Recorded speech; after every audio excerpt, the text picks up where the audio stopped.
Selamat siang Bu, perkenalkan nama saya Anna Rosa Simamora dari Prodi S1 Perawatan dengan NIM 0320210005. Di sini saya ingin menjelaskan anatomi fisiologi dari sistem integumen. Sistem integumen merupakan sistem yang paling luas yang berfungsi sebagai pelindung tubuh terhadap bahaya bahan kimia, cahaya matahari, mikroorganisme, dan menjaga keseimbangan tubuh dengan lingkungan. Integumen mencakup kulit pembungkus permukaan tubuh. Berikut turunannya termasuk kuku, rambut, dan kelenjar. Kulit adalah lapisan jaringan yang terdapat pada bagian luar, menutupi dan melindungi permukaan tubuh. Kulit berhubungan dengan selaput lendir yang melapisi rongga lubang masuk.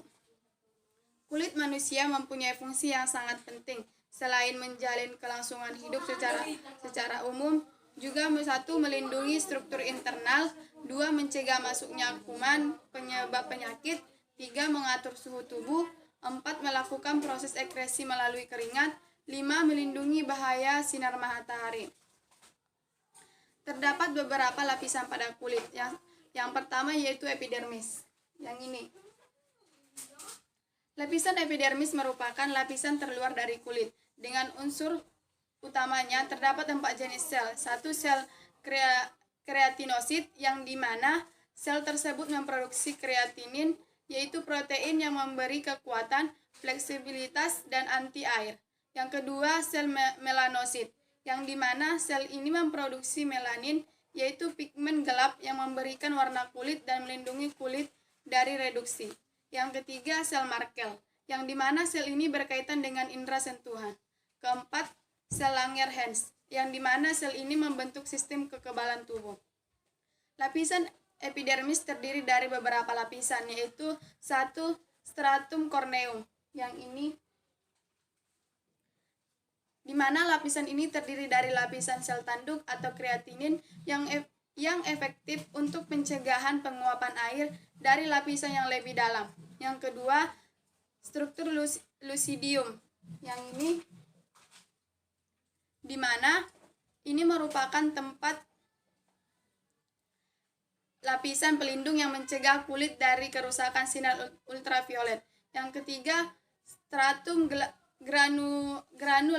granulosum, di mana lapisan ini merupakan tempat sel-sel kulit menghasilkan lemak dan molekul lainnya. Lapisan ini juga menghalangi masuknya benda asing, kuman, dan bahan kimia ke dalam tubuh. Yang keempat, stratum spinosum. Pada lapisan ini terdapat kreatinosit yang baru terbentuk dan fungsinya untuk memperkuat protein. Selain itu, terdapat Langerhans yang mencegah infeksi bakteri atau virus pada kulit.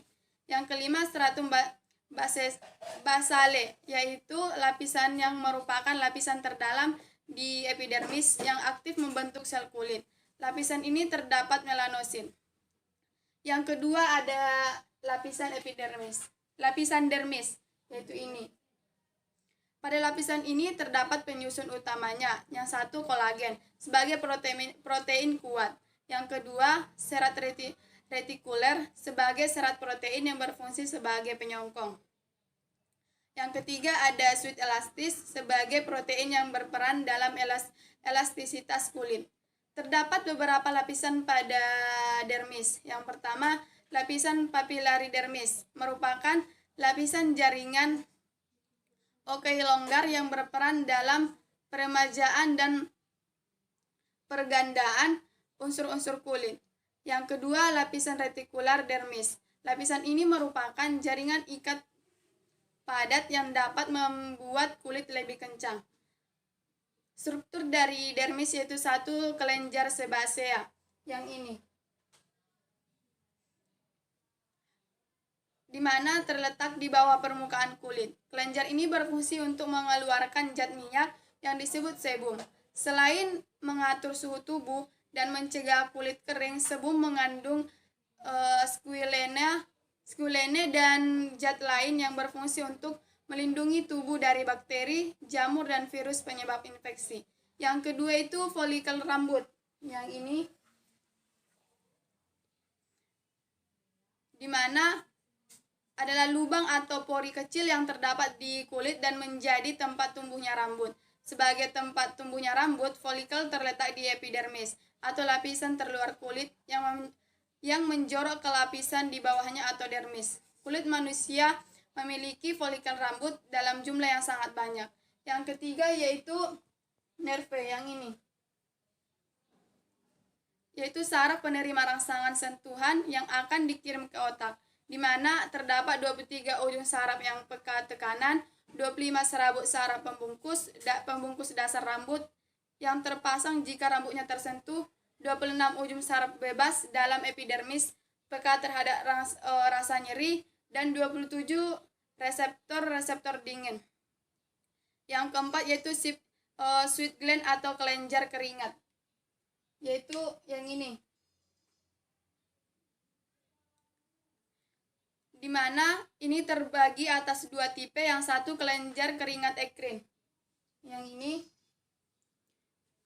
di mana ini merupakan kelenjar keringat tersebar ke seluruh tubuh kecuali klub penis, lapisan dalam telinga luar, telapak tangan, telapak kaki, dan dahi. Yang kedua, kelenjar keringat apokrin merupakan kelenjar keringat yang besar yang dapat ditemukan pada ketiak, kulit puting payudara, kulit sekitar kelamin, dan dubur. Yang ketiga yaitu lapisan hipodermis, yang ini. Hipodermis ini merupakan lapisan bawah kulit atau fascia superficialis yang terdiri dari jaringan pengikat longgar, dan bagian yang orange kekuningan merupakan lobus lemak yang merata pada hipodermis sehingga membentuk bantalan lemak atau panniculus adiposus. Dalam lapisan hipodermis ini terdapat pembuluh vena dan arteri, saraf yang berjalan sejajar dengan permukaan kulit di bawah dermis.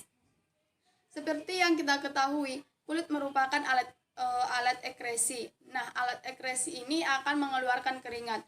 Baiklah, saya akan menjelaskan mengenai mekanismenya. Yang pertama, saat suhu tubuh tinggi atau berada pada lingkungan yang panas, kulit akan menerima impuls dan mengakibatkan pembuluh darah melebar. Lalu, pembuluh darah akan memberi respon hipotalamus bahwa suhu tubuh sedang panas. Lalu, proses pengeluaran keringat diatur oleh hipotalamus yang terdapat pada otak. Hipotalamus dapat menghasilkan bradykinin yang akan bekerja mempengaruhi kegiatan kelenjar keringat seseorang. Rangsangan tersebut akan diteruskan oleh saraf simpatetik ke dalam kelenjar keringat, yang dimana kelenjar keringat ada dua jenis. Yang pertama, kelenjar ekrin, kelenjar yang mengeluarkan garam, asam urea, amonia yang dihasilkan dari proses metabolisme nitrogen dari dalam tubuh. Yang kedua, kelenjar apokrin yang akan menghasilkan atau mengeluarkan keringat yang mengandung protein yang berlemak. Keringat akan dikeluarkan melalui pori-pori di permukaan kulit dan kemudian akan menyerap panas tubuh yang akan membuat suhu tubuh menjadi tetap. Demikian penjelasan dari saya. Terima kasih.